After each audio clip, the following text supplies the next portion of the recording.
Assalamualaikum warahmatullahi wabarakatuh. Halo teman-teman semua, perkenalkan nama saya Galbi Abiyati. Saya mahasiswa dari jurusan Pendidikan Bahasa Arab semester 3 kelas C Institut Agama Islam Negeri Syekh Nurjati Cirebon. Di sini saya akan menjawab serta menjelaskan beberapa soal ujian tengah semester untuk mata kuliah pengantar pembelajaran bahasa asing.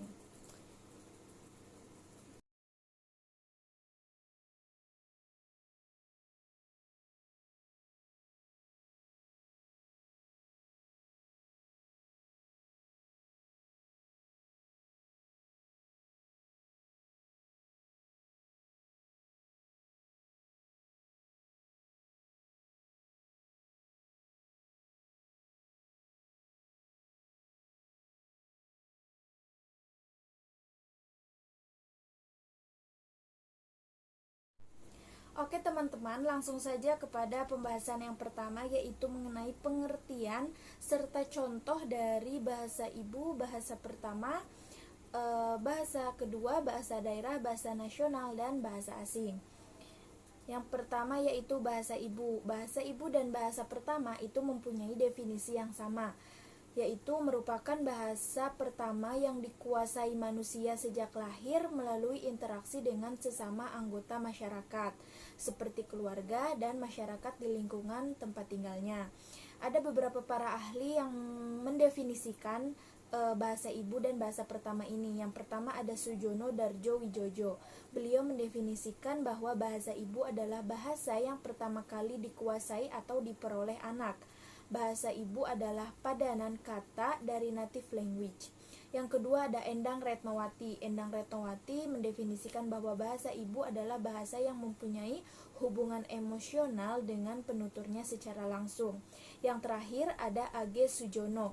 Beliau mendefinisikan bahwa bahasa ibu adalah bahasa yang pertama kali dikuasai oleh anak. Untuk contoh dari bahasa ibu dan bahasa pertama ialah dapat dicontohkan seperti seorang anak yang pertama kali diajarkan berbicara oleh ibunya, oleh keluarganya, itu merupakan bahasa pertama bagi si anak. Sebelum anak tersebut memasuki lembaga pendidikan atau sebelum anak tersebut bersekolah, seperti itu. Lanjut kepada bahasa kedua. Bahasa kedua dan bahasa daerah juga mempunyai definisi yang sama, yaitu merupakan bahasa lanjutan yang dipergunakan di lingkungan sekitar dari penutur sebagai media komunikasi lanjutan. Untuk contoh dari bahasa kedua atau bahasa daerah ini dapat dicontohkan seperti ada seorang anak yang tinggal di daerah Yogyakarta, teman-teman. Beliau mempelajari atau diajarkan bahasa Jawa oleh orang tuanya, oleh keluarganya. Kemudian saat anak tersebut bersekolah, anak tersebut mendapat pelajaran berbahasa Indonesia yang baik dan benar. Nah, bahasa Indonesia tersebut merupakan bahasa kedua bagi si anak gitu, teman-teman.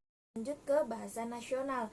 Bahasa nasional merupakan suatu bahasa yang memiliki hubungan de facto dan de jure dengan perluasan wilayah yang mereka duduki. Bahasa nasional juga bisa mewakili identitas nasional suatu bangsa atau negara. Bahasa nasional juga dapat diterapkan atau ditetapkan sebagai bahasa pertama di suatu negara. Dapat dicontohkan seperti ini. Bahasa Indonesia merupakan bahasa nasional bagi bangsa Indonesia, karena bahasa Indonesia telah menjadi ciri khas bahwa orang-orang di luar negeri untuk ciri khas untuk orang-orang luar negeri jika bahasa Indonesia adalah bahasa nasional dari bangsa Indonesia. Seperti itu, teman-teman. Lanjut ke bahasa asing. Bahasa asing merupakan bahasa yang kaidahnya, aksaranya, dan konsepnya sama sekali berbeda dengan bahasa nasional atau bahasa Indonesia. Bahasa asing merupakan bahasa yang sama sekali belum diajarkan dan belum diketahui oleh anak. Bahasa asing juga merupakan bahasa yang tidak digunakan atau tidak umum di sebuah tempat tertentu. Dapat dicontohkannya seperti ini, teman-teman. Bahasa Australia merupakan bahasa asing jika digunakan di negara Indonesia. Begitu juga sebaliknya, jika bahasa Indonesia digunakan di Australia, bahasa Indonesia akan menjadi bahasa asing di Australia. Kurang lebihnya seperti itu teman-teman. Lanjut kepada pembahasan yang kedua, yaitu mengenai persamaan serta perbedaan dari berbagai macam bahasa di atas. Kita mulai dari persamaan. Persamaannya ini ada 3 loh teman-teman. Yang pertama, ada bahasa sama-sama diperlukan untuk berkomunikasi. Yang kedua, bahasa sama-sama dibutuhkan untuk mendapatkan informasi seluas-luasnya dan sebanyak-banyaknya, maupun dari dalam negeri sampai ke luar negeri. Nah, yang ketiga, itu setiap macam bahasa sama-sama menjadi ciri khas dari daerahnya, bahkan negara masing-masing, seperti itu. Jadi persamaannya itu ada 3 ya teman-teman. Lanjut kepada perbedaan. Perbedaannya itu ada 3 juga teman-teman. Perbedaan yang pertama, ada bahasa asing adalah bahasa yang dapat digunakan untuk berkomunikasi di luar negara. Sedangkan bahasa lainnya yang dimaksud adalah bahasa ibu, bahasa pertama, bahasa daerah itu dapat digunakan di dalam negeri gitu teman-teman. Perbedaan yang kedua, bahasa ibu, bahasa kedua, dan bahasa nasional berpengaruh besar dalam membantu proses belajar. Mengapa? Karena merupakan bahasa yang umum digunakan dan mudah dipahami. Nah, perbedaan yang terakhir, perbedaan yang ketiga, itu bahasa ibu dan bahasa daerah sangat mencerminkan atau sangat menunjukkan ciri dari daerah tersebut. Sedangkan bahasa nasional itu tidak teman-teman. Seperti itu. Lanjut kepada pembahasan selanjutnya, yaitu posisi bahasa Arab bagi pelajar Indonesia berdasarkan istilah-istilah tadi teman-teman. Nah, jadi posisi bahasa Arab bagi pelajar Indonesia adalah bahasa Arab bagi pelajar Indonesia merupakan bahasa asing. Karena mayoritas pelajar di Indonesia tidak mempelajari kaidah-kaidah bahasa Arab.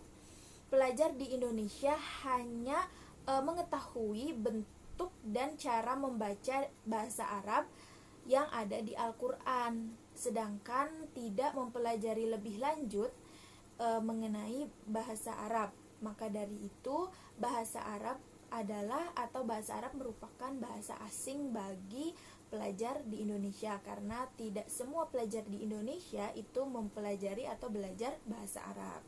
Kurang lebihnya seperti itu teman-teman. Lanjut kepada pembahasan selanjutnya, yaitu posisi bahasa Arab bagi pelajar Indonesia berdasarkan istilah-istilah tadi teman-teman. Nah, jadi posisi bahasa Arab bagi pelajar Indonesia adalah bahasa Arab bagi pelajar Indonesia merupakan bahasa asing. Karena mayoritas pelajar di Indonesia tidak mempelajari kaidah-kaidah bahasa Arab. Pelajar di Indonesia hanya mengetahui bentuk dan cara membaca bahasa Arab yang ada di Al-Quran, sedangkan tidak mempelajari lebih lanjut mengenai bahasa Arab. Maka dari itu, bahasa Arab adalah atau bahasa Arab merupakan bahasa asing bagi pelajar di Indonesia, karena tidak semua pelajar di Indonesia itu mempelajari atau belajar bahasa Arab. Kurang lebihnya seperti itu teman-teman. Kita lanjut kepada pembahasan yang kedua, yaitu atau soal yang kedua, yaitu uraikan pengertian serta persamaan dan perbedaan antara pemerolehan dan pembelajaran bahasa. Dari kedua istilah di atas, mana yang lebih sesuai untuk digunakan pada mata pembelajaran bahasa Arab di sekolah di Indonesia? Yang pertama yaitu pengertian dari pemerolehan. Pemerolehan bahasa adalah proses manusia mendapatkan kemampuan untuk menangkap, menghasilkan, dan menggunakan kata untuk pemahaman dan komunikasi. Pemerolehan bahasa biasanya merujuk pada pemerolehan bahasa ibu yang mengkaji pemerolehan anak terhadap bahasa ibu, bukan bahasa yang lain. Dan untuk pengertian pembelajaran, yaitu merupakan proses penguasaan bahasa melalui situasi dan kondisi yang sudah disengaja keberadaannya. Kegiatan pembelajaran bahasa ini mengakibatkan siswa dapat mempelajari sesuatu dengan cara efektif dan efisien. Mungkin sekian teman-teman, lanjut kepada pembahasan yang selanjutnya, yaitu persamaan dan perbedaan. Persamaan dari pemerolehan dan pembelajaran itu ada dua, teman-teman. Yang pertama itu ada praktek. Maksudnya pemerolehan maupun pembelajaran pada hakikatnya adalah pembentukan kebiasaan bahasa sehingga ia menjadi sebuah kemampuan yang sulit untuk dirubah. Persamaan yang kedua atau yang terakhir ada meniru. Apa sih maksudnya? Maksudnya adalah menirukan model yang ada di sekitar dalam berlaku, baik pemerolehan maupun pembelajaran. Pembahasan selanjutnya yaitu perbedaan, teman-teman. Untuk perbedaan dari pemerolehan dan pembelajaran itu ada 6 aspek, teman-teman. Ada untuk aspek yang pertama yaitu aspek kaidah. Pemerolehan diperoleh secara bawah sadar, sedangkan pembelajaran diperoleh secara tidak sadar. Aspek yang kedua yaitu kemampuan. Pemerolehan diperoleh melalui pengalaman langsung, sedangkan pembelajaran diperoleh melalui latihan terbimbing. Yang selanjutnya aspek metode. Pemerolehan tidak menggunakan metode tertentu, sedangkan pembelajaran menggunakan metode tertentu. Aspek keempat yaitu verifikasi.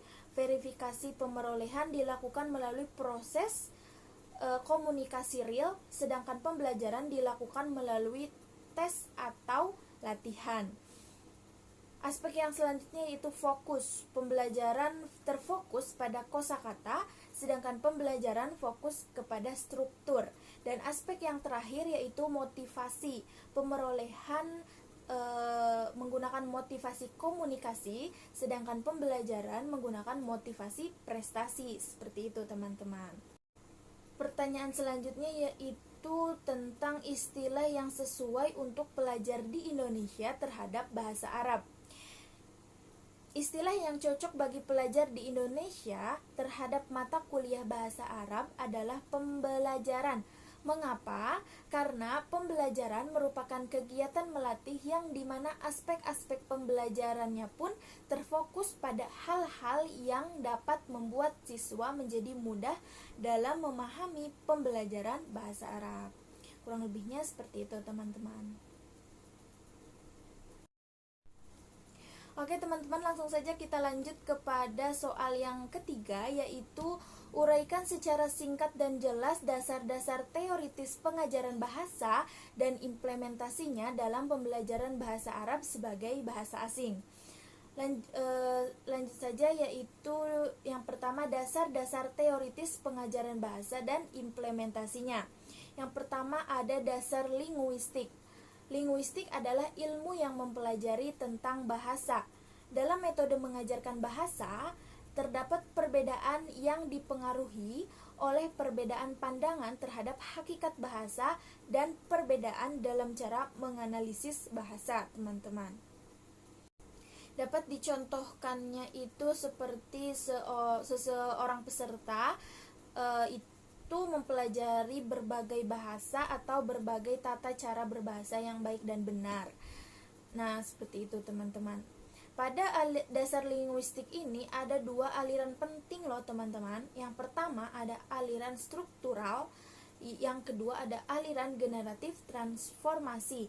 Apa itu aliran struktural? Aliran struktural dipelopori oleh Swiss Ferdinand pada tahun 1857 sampai 1913. Kemudian dikembangkan oleh Leonard Bloomfield. Beberapa teori bahasa menurut aliran ini itu ada 6.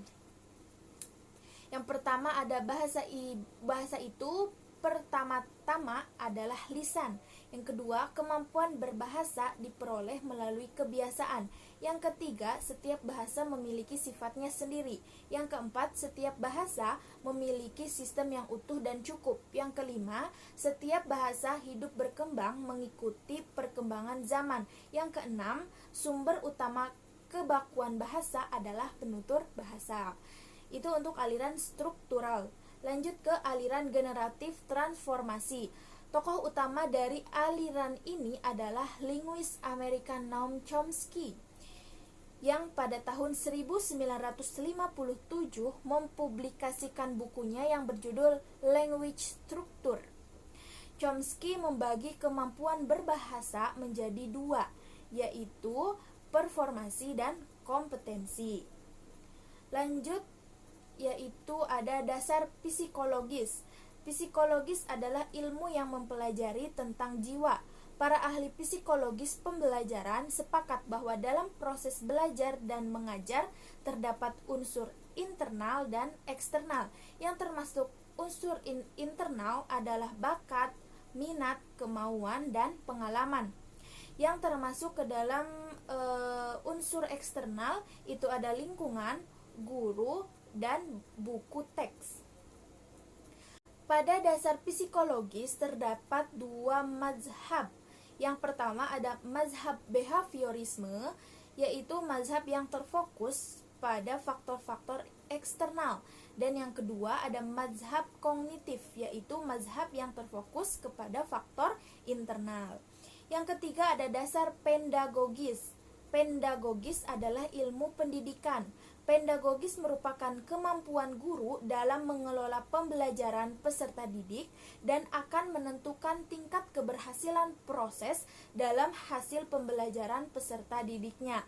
Dapat dicontohkannya seperti ini, atau untuk implementasinya itu seorang guru itu harus mengetahui harus mencari cara yang paling mudah untuk mengajarkan sesuatu materi kepada peserta didik dengan tujuan agar materi yang disampaikan oleh guru tersebut itu dapat tersampaikan dengan mudah kepada peserta didik, sehingga peserta didik juga mudah untuk memahami materi yang disampaikan oleh guru tersebut. Begitu teman-teman.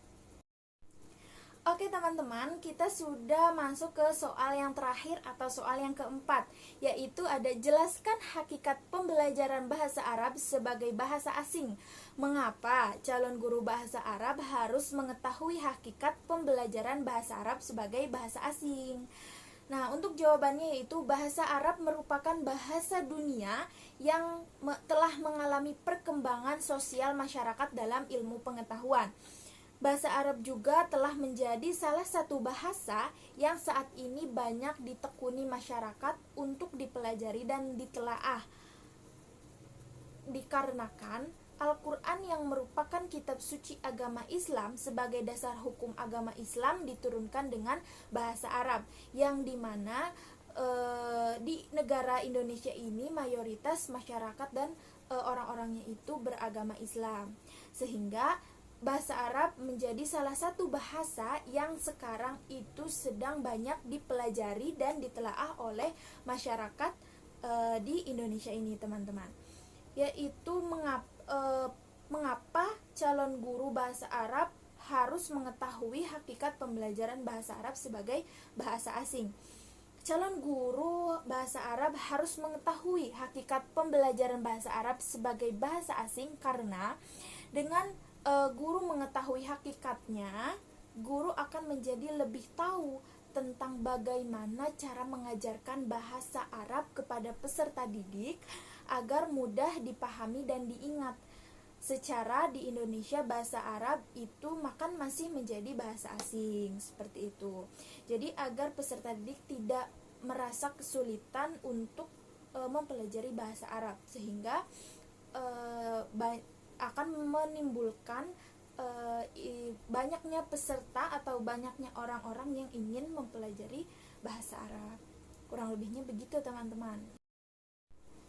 Oke teman-teman, mungkin sekian yang dapat saya sampaikan. Kurang lebihnya saya mohon maaf dan terima kasih untuk perhatiannya. Saya Galbi Abiyati pamit undur diri. Wassalamualaikum warahmatullahi wabarakatuh.